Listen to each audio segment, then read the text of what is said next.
you have any luck? We've tried every place, Mr. Land. We've been looking since dawn and can't find a trace. All right, boys, but keep trying. If you hear anything, let me know. Yes, sir. Ladies and gentlemen, for the past month, you have been listening to a series of broadcasts presented by the Commonwealth Party. Tonight is election eve, and we take great pleasure in presenting your popular candidate and your future governor, Mr. Eric Land.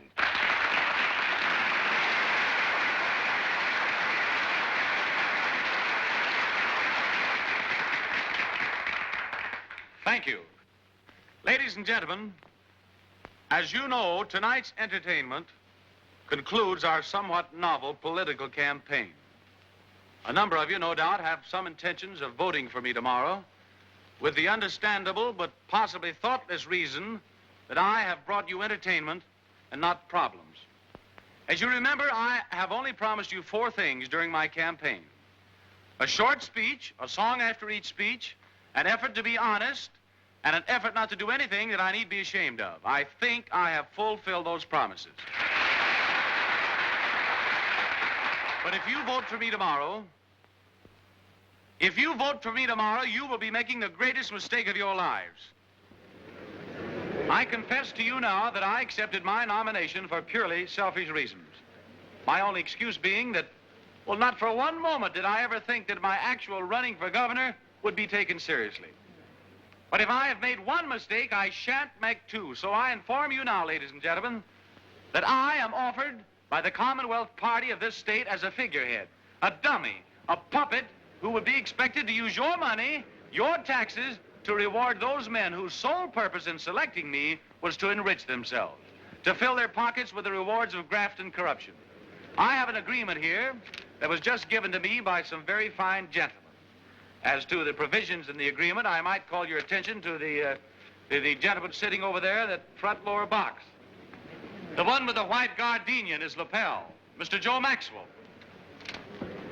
If elected, I am expected to name him Public Works Commissioner to handle $7 million for the construction of state buildings. Mr. Maxwell is a contractor. The gentleman in the upper box, the one with the bald head, is Mr. Frank Slocum. By the terms of this agreement, I must name him Commissioner of Schools with $5 million to handle. And he has promised to remember me out of the profits. Furthermore, I am to name Mr. Walter Hartford. He's the gentleman in the front row there that's perspiring so freely and mopping his brow. I am to name him Commissioner of Rivers and Harbors. Mr. Hartford, who owns a dredging company and a brother-in-law's name, is very insistent that all contracts be let by him instead of the formality of the usual competitive bidding.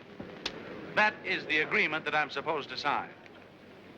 I might add that it was composed and dictated by the chairman of the Commonwealth Party, Mr. Kruger. Mr. Kruger is the gentleman that's making a hasty exit of the aisle. You'll notice that the back of his neck is a little red. I assure you that I'm not getting anything out of it.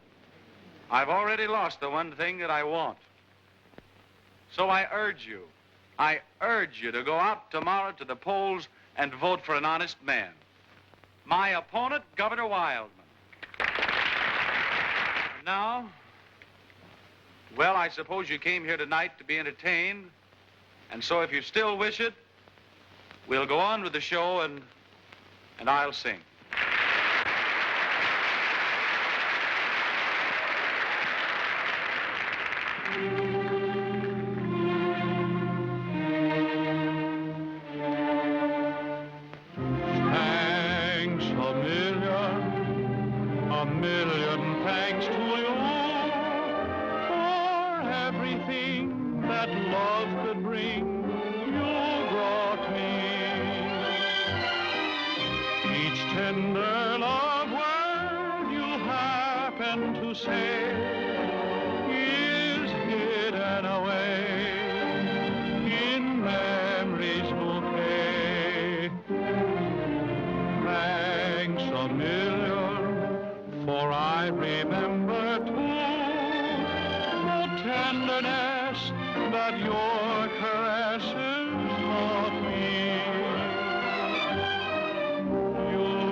And so I'm saying thanks a million to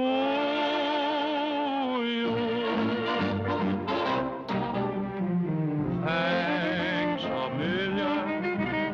million thanks to you for everything that love could bring you.